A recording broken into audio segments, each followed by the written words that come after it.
Today's video, we're going to be replacing a radiator on a 2007 to 2018 JKU Wrangler. Okay, first thing you're going to want to do, well, you could do it in a couple of steps, but you're going to have to drain the coolant.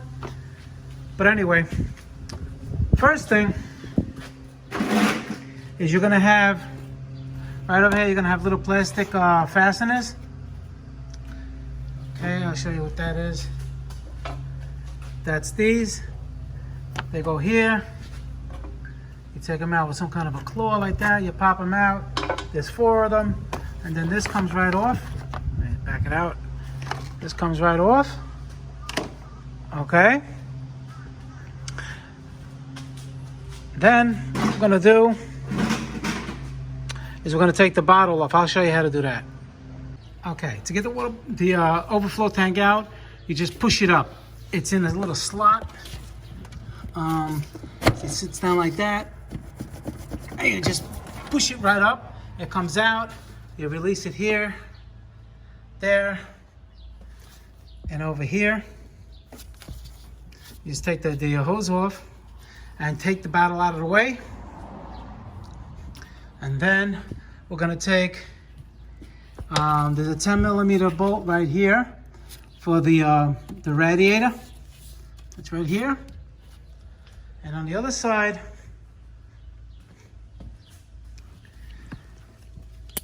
put this on here. All right, the other side is over there. So you're gonna have to take the air cleaner top off. Okay? And that's easy to do. Well, I got things in the way over here. But you just take the 1, 2, and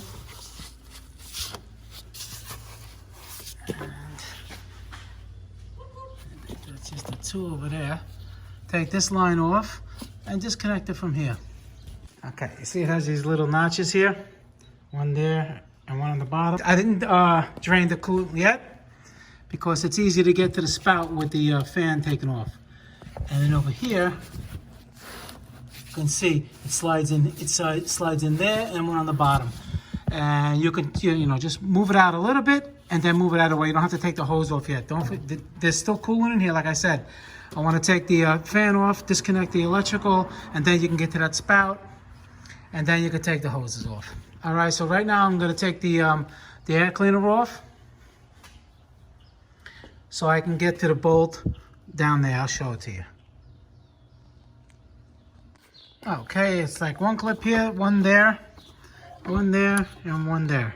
And now you could access the bolt right here. Okay, it's this one, that one. Take off this connector. Take that connector off, and we slide the fan out. Okay, now when you remove, there were 8mm bolts on both sides. It's like this. Before you remove it, on the bottom over here, you're gonna have 3 fasteners just like the ones on the top that go down. And you see, okay, you see those 3 holes, 1, 2, and 3? Those fasteners, you have to take them out from the bottom so you can slide the radiator fan out after you unplug it from here. Okay, so what I did, I loosened the lower bottom radiator hose because the radiator has no spout to drain it. Why not, right? So I'm gonna let that drain out. Then I'm gonna remove this top hose here. Just get it out of the way. Okay. Now you got 10mm bolt here. And on the other side, here. And now, after that, there's gonna be, the condenser is hooked up to it, see? The AC condenser is right here. And there's going to be a bolt, see it right there. You could probably get through, probably grab it over there. And let me see the other one. I got to see if I can grab the other one that is over, it's over here somewhere. If not, I may have to remove the grill, just like push it out of the way. If I do that, I'll let you know. Okay, and also this, where the AC hooks up the lines, in between here, right there is a 10mm bolt. You got to take that bolt out. Like, look on the new radiator. It's right here. That's where the bolt will go. All right, where the lines are. Okay, now you're gonna have bolts on the bottom. They're gonna be one right there, 8mm, just like on the top, and one there. What you can do is once you get to the top, you can wiggle it a little bit. You can take the grill off. I think it's easier to grab it, you know, instead of going through these fins. I have a winch here, so it doesn't really come all the way off. But like I said before, there's like 7 fasteners here. You just take them off.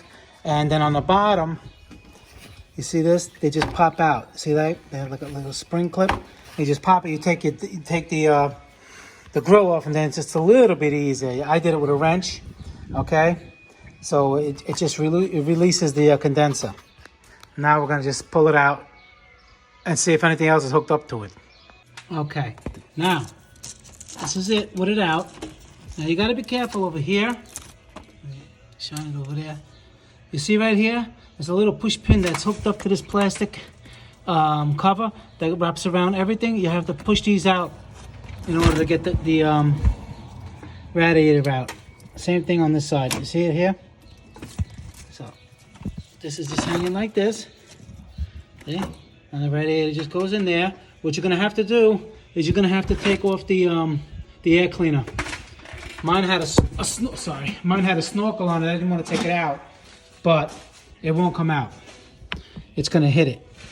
This part is gonna hit it coming out. See, it goes in like this. Air cleaner's over here. It's gonna hit it. All right. And like I said, the hardest thing is these bolts on the bottom over here. So I'm not looking forward to doing that. But don't skimp on that, because if you use this Jeep off-road and you're going through a lot of shaking and bumping and everything like that, you don't want this thing bouncing around. All right, it has those bolts there for a reason. Don't skimp on that. All right, so now I'm just gonna install the other one, and I'll note anything that I do that might interest you. Okay, like I said, if you can get the grill off or go underneath to get these bottom 8mm to tighten them up, all 4 of them, that's a pretty hard job. And another note I want to show you is that when you're putting it in, you have to make sure. There you go. You gotta make sure that it goes in the slots here on the new radiator. It has like a little U that catches this one and this one.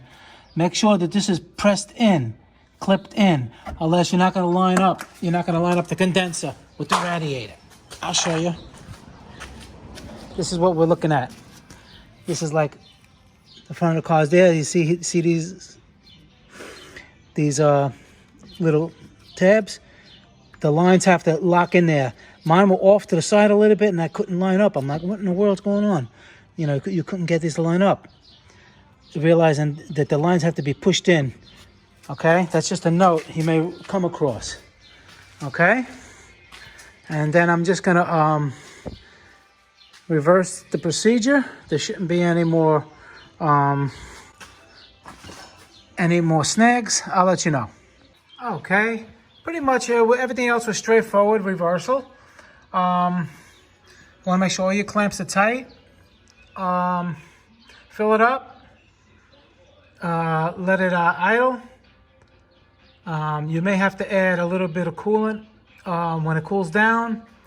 After that, you drive it. You know, don't take it on no road trip the next day. You always want to make sure, you know, a couple days there's no leaks and everything. Because, you know, just because it's brand new doesn't mean anything. All right, that's just a little tip there, and that's basically it. All right, like I said before, the hardest part was those screws and making sure that those 2 lines on the bottom for the transmission are tucked in so the whole condenser and everything can mount up. Other than that, that's it. Guys, Motorcar Nut, please subscribe, hit the like button. Any questions, just leave them below. Check out all my videos. I got over 200 videos, save you money, a lot of money. And I'll see you guys in the next video. I appreciate all your views and comments. Thank you.